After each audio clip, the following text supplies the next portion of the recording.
human people going into the Fae world and just being like, oh my gosh, I can go into war for you. I can take care of myself. No, honey, take care of me.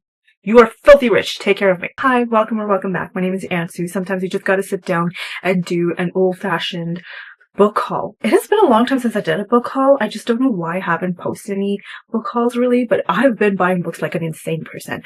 But I'm going to split this book haul into two because they're from completely different types of sales. I've loved Book Outlet for so many years, and you get a ton of different books, especially if they're slightly older. They are discounted books because most likely they were just an overhaul at the bookstore and then it just came to Book Outlet because there's excessive stock, or it's because there's some kind of a damage on the book. I've been very lucky with Book Outlet. I've rarely ever gotten anything damaged. I think this was the first time I was just a little bit unlucky, but it's fine. The first one I want to get is this massive chunker out of the way, and it is Brimstone by Callie Hart. I've read the first book, Quicksilver, and I actually quite enjoyed it, so I wanted to get the next book. Honestly, I thought I was getting like the special edition, but this is the normal edition. The special edition does have like a fan art thing in the front of the book, and this one is just plain. There's nothing there. So that was a little upsetting, but it doesn't matter. Quicksilver is a romantasy. It involves fae, it involves alchemy, and vampires. I have not seen werewolves yet, but I wouldn't be surprised if that shows up too. It is very high stakes at all times, and our main character, Ceres, is a human who gets whisked off into the Fae world because she has some alchemy powers. They believe that the alchemy power that Ceres has can potentially save us from a war that they're in. So that's the whole premise of it. It is a romantasy, and of course there's the stupidest little tropes.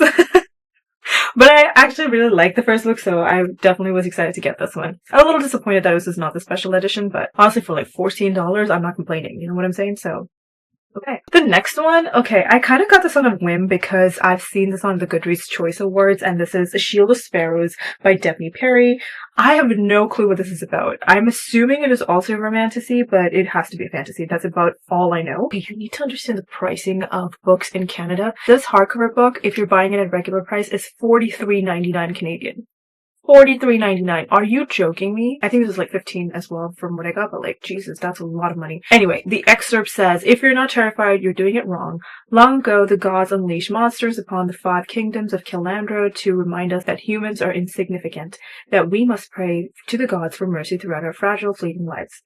I didn't need a deity to remind me I was powerless. Being a princess had never been more than a performance, 23 years of empty titles and hollow traditions. My sister revels in the spectacle, basking in the attention and flawlessly playing her part. I was never asked to be part of the charade. Until the day an infamous monster hunter sailed to our shores. The day a prince walked into my father's throne room and ruined my life. The day I married a stranger, signed a magical treaty in blood, and set off across the continent to the most treacherous kingdom in all the realm. That was the day I learned that not all myths are make-believe, that lies and legends are often the same, and that the only way to kill the monsters we fear was to become one.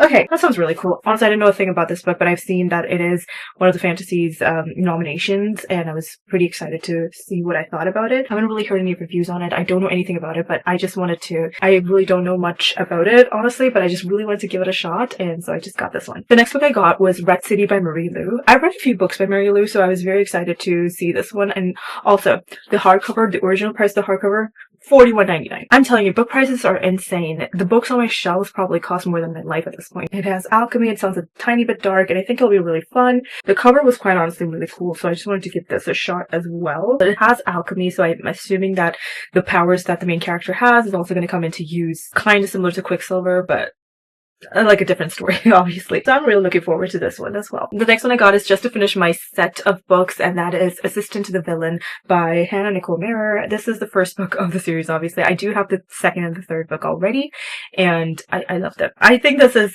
the silliest, goofiest little fantasy.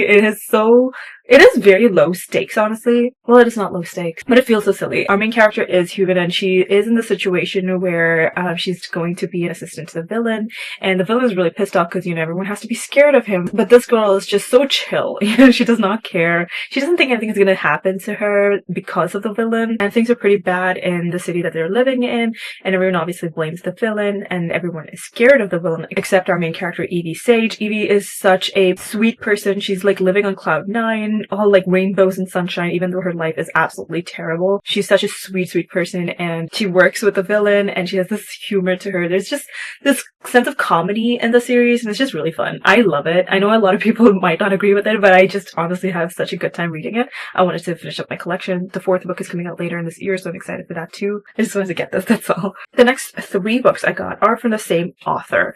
Do I know anything about these? No, I've read only 1 book by the author, and I was like ready to buy the rest of it because I did enjoy the first one, and that was 7 Year Slip by Ashley Poston. I really enjoyed that book, so I got The Dead Romantics by Ashley Poston. Do I know what this is? I'm going to assume that there's a ghost in here because she does some kind of magical realism in her story, so that's what I'm expecting for everything else. Oh shit! This book follows around Florence, who is a ghostwriter for some really prolific romance authors, and there's this hunk of a man who's her editor, and he is like on her back to get her drafts done, I guess. Florence is obviously so scared that she's going to lose her job because she's not able to actually get to that deadline, and she gets a call from her hometown that her father is dead. She obviously has to go, and this is a town that really did not understand her whatsoever, so she goes there and, you know, attends the funeral and everything, and lo and behold, at the front of the funeral parlor, there is a ghost who happens to be her editor. Oh no! So there's some unfinished business that the new editor has, and I think there's also romance involved. I don't know how that's gonna work. Ashley Poston has a good way of writing, so I'm curious to know what she has to offer in this book. Next one I got is Sounds Like Love by Ashley Poston. This one follows around Joni, who is a songwriter who cannot write for shit, and she's really struggling. She decides to go to her hometown so she can have some semblance of familiarity. Familiarity. That is a word. Why can't I say it? Familiarity. Okay. So that she can have some semblance of familiarity. Jesus Christ. Anyway, she goes to her hometown and everything is different. Her best friend is keeping a secret. Her mother is losing her memories. And this place called the Revelry, where concerts happen, is closing down. So everything is so different from what it used to be. And Joni is really upset. She feels like she's losing control over her life and everything, right? And at the same time, she hears this little melody in her head, but it's coming from like a male voice, and she has no idea where it's coming from.